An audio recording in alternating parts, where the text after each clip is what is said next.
بسم اللہ الرحمن الرحیم نحمدہ و نصلی و نسلم علی رسولہ الکریم۔ آج کی اس نشست میں اعلیٰ حضرت عظیم البرکت نے رجت کا جو علاج ارشاد فرمایا وہ عرض کروں گا، لیکن اس سے قبل چند باتیں یہ عرض کرنی ہے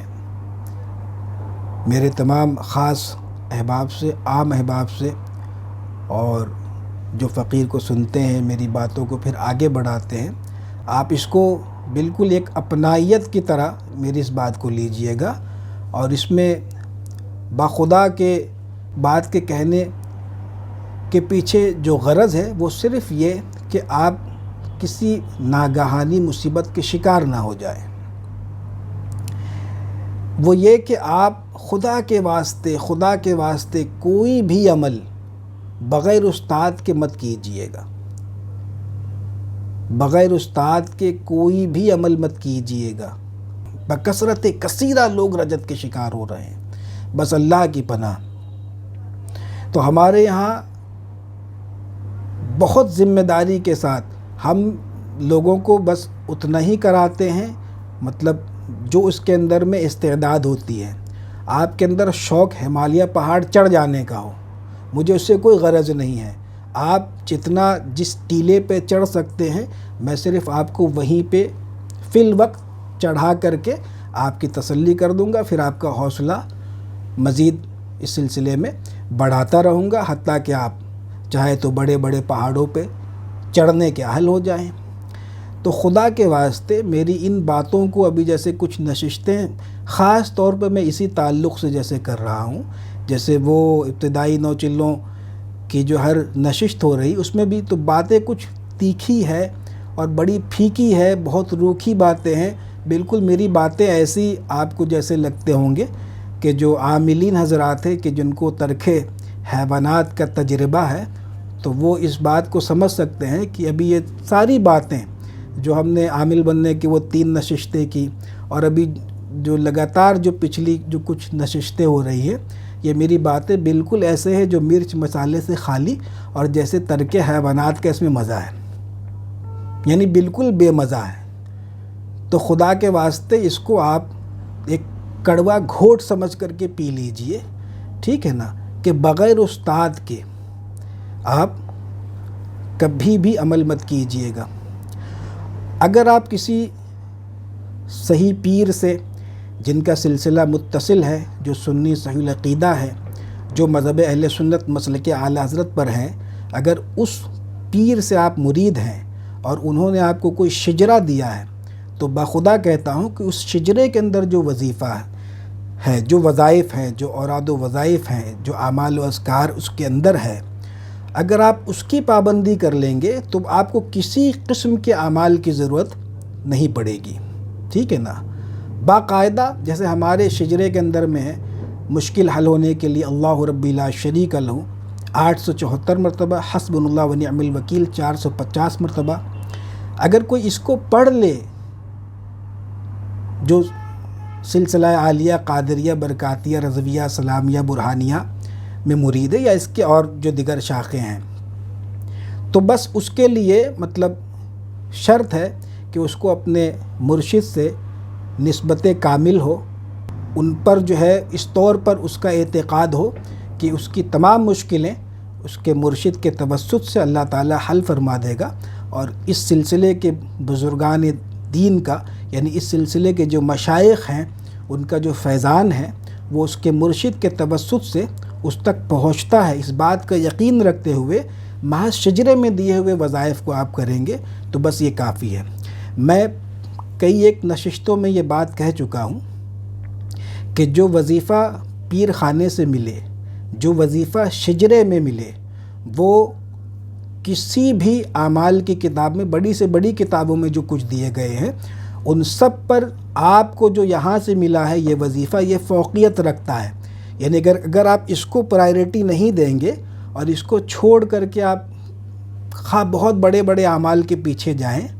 تو آپ کو کچھ حاصل ہونے والا نہیں ہے۔ آپ پہلے ان وظائف کی خدمت کریں گے جو کہ شجرے میں ہیں، تب جا کر کے بات جو ہے تھوڑا سا جیسے وہ مختلف لائنیں اس کی بن گئی، تو اگر چلتے رہیں گے تو بھٹک جائیں گے۔ تو خیر، مطلب بھٹک کیا جائیں گے، مطلب بات جو ہے بہت زیادہ پھیل جائے گی، اور پھر وہی ہے کہ بات نکلے گی تو پھر دور تلک جائے گی۔ تو خیر اس کو یہیں تک رہنے دیتے ہیں، اور جیسے بولتے بولتے میرا تھوڑا پریشر بھی ہائی ہونے لگتا ہے اس معاملے میں، کیونکہ لوگ ایسے بے وقوفانہ حرکت کر رہے ہیں کہ بس اللہ کی پناہ۔ اللہ تعالیٰ سب کو سلامت رکھے، سب کو عقل سلیم عطا فرمائے، اور اللہ تعالیٰ سب کو حسن ادب عطا فرمائے۔ اور کہیں بہت سارے موضوعات ہیں، مطلب میں اس پر کہنا بھی نہیں چاہتا، کیونکہ کہنے سے پھر وہی بدمزگی پیدا ہوتی ہے۔ بہرحال تو آج کی اس نشست میں جو اعلیٰ حضرت عظیم البرکت نے جو کہنا چاہیے رجت کا علاج بتایا وہ عرض کروں گا۔ فرمایا کہ عرض کیا، یعنی یہ الملفوظ میں ہے، تو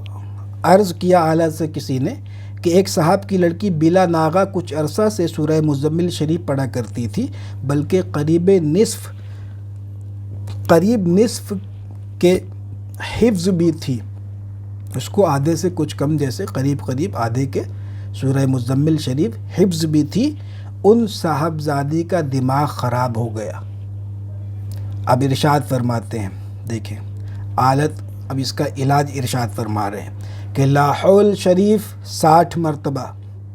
الحمد شریف اور آیت الکرسی شریف ایک بار، اور تینوں قل 3 بار پانی میں دم کر کے پلائیے۔ کیا فرمایا؟ لا حول شریف 60 مرتبہ، الحمد شریف اور آیت الکرسی ایک مرتبہ، اور تینوں کل 3 مرتبہ پانی میں دم کر کے پلائیے۔ تو یہ ترتیب جو ہے نا، اس کو ملحوظ رکھنا ہے۔ پہلے 60 مرتبہ لا حول ولا قوت الا باللہ العلی العظیم پڑھنی ہے، اس کے بعد 1 مرتبہ الحمد شریف پڑھیں گے، پھر 1 مرتبہ آیت الکرسی پڑھیں گے، پھر 3 مرتبہ سورہ اخلاص پڑھیں گے، پھر 3 مرتبہ سورہ فلق، پھر 3 مرتبہ سورہ والناس۔ یہ پڑھ کر کے پانی میں دم کرنا ہے اور پلانا ہے جو رجت زدہ ہے، جو رجت کا شکار ہے، خواہ مرد ہو یا عورت۔ اس کے آگے ہی ایک سوال ہے کہ عرض کیا کہ کیا آیات قرآنی بھی یہ اثر رکھتی ہیں، یعنی کہ یہ اس کے پڑھنے سے کیا دماغ خراب ہو جاتا ہے، ایسا ہوتا ہے؟ تو ارشاد فرمایا جو قیود عامل بتاتے ہیں ان کی پابندی نہ کرنے سے ایسا ہوتا ہے۔ یعنی جو شرائط عامل ہے، عاملین جو شرائط بتاتے ہیں دوران چلہ، اس کی پابندی نہ کرنے سے ایسا ہوتا ہے، یہ حالت نے ارشاد فرمایا۔ تو یہ ایک نہایت ہی آسان لیکن بہت ہی تگڑا، بہت ہی مجرب علاج جو حالت نے ارشاد فرمایا رجت زدہ کے لیے، رجت والوں کے لیے، اس سے عمدہ علاج شاید ہی کہیں ملے اور آسان جیسے۔ تو اب اس میں دیکھیں، اس میں جو ایک چیز جو فرمایا نا کہ دم کر کے پلائیے، تو اس سے پتہ چلا کہ جو رجت زدہ ہے وہ اپنا علاج خود سے نہ کرے، اس کو چاہیے کہ کسی سے دم کر کے پانی میں اس کو استعمال کرے، پیے۔ اب اس کے لیے یہ فقیر قادری عرض کرتا ہے کہ آپ جیسے مسجد کے امام صاحب سے، یا کوئی حافظ صاحب ہیں، یا کوئی صحیح قرآن پڑھنے والا 5 وقتہ نمازی ہو، صالح بندہ، تو اس کو آپ اس کام کے لیے مقرر کریں۔ اس کے لیے اس کا عامل ہونا ضروری نہیں ہے، ٹھیک ہے نا؟ یعنی کہ اعلیٰ کے اس ارشاد کے بموجب اگر آپ کسی سے دم کروا کر کے پئیں گے تو اس دم کرنے والے کا عامل ہونا اس کنڈیشن میں ضروری نہیں ہے۔ یعنی اس بات کو بھی آپ اسی کانٹیکسٹ کے اندر ہی رکھیے گا، اس کو کوئی دوسرا معنی نہیں دینا ہے، ٹھیک ہے؟ اور بہت زیادہ اس میں جیسے مطلب عقل نہیں لگانی ہے، بس اتنا ہی سمجھیے کہ امام صاحب سے ہو یا حافظ صاحب سے ہو، پانی میں دم کرا لیں اور اس کو استعمال کریں تا حصول شفا۔ جب تک شفا نہیں ہو جاتی ہے، جیسے ایک نیت کر لیں 11 دن یا 21 دن یا 28 دن یا 40 دن، 41 دن کی نیت کر لیں کہ ہم اتنے دنوں تک باقاعدہ دم کرا کر کے پیتے رہیں گے، ٹھیک ہے؟ اگر اثر بہت زیادہ شدید ہو تو اس میں یہ بھی کر سکتے ہیں کہ انہی کلمات اور جو صورتہائے قرآن ہیں اور جس ترتیب سے آلت نے ارشاد فرمایا ہے، یعنی پہلے 60 بار لا حول شریف اور پھر الحمد شریف ایک بار، پھر آیت الکرسی ایک بار، پھر تینوں قل 3 بار، اسی ترتیب سے ایک کاغذ پہ آپ باریک لکھ لیں اور اس کے بعد اس کو تعویذ بنا کر کے آپ اپنے بازو پہ باندھ لیں یا گلے میں ڈال لیں، ٹھیک ہے؟ تو انشاءاللہ تعالیٰ اس سے اور زیادہ فائدہ ہوگا۔ اور تاحصول شفا کسی سے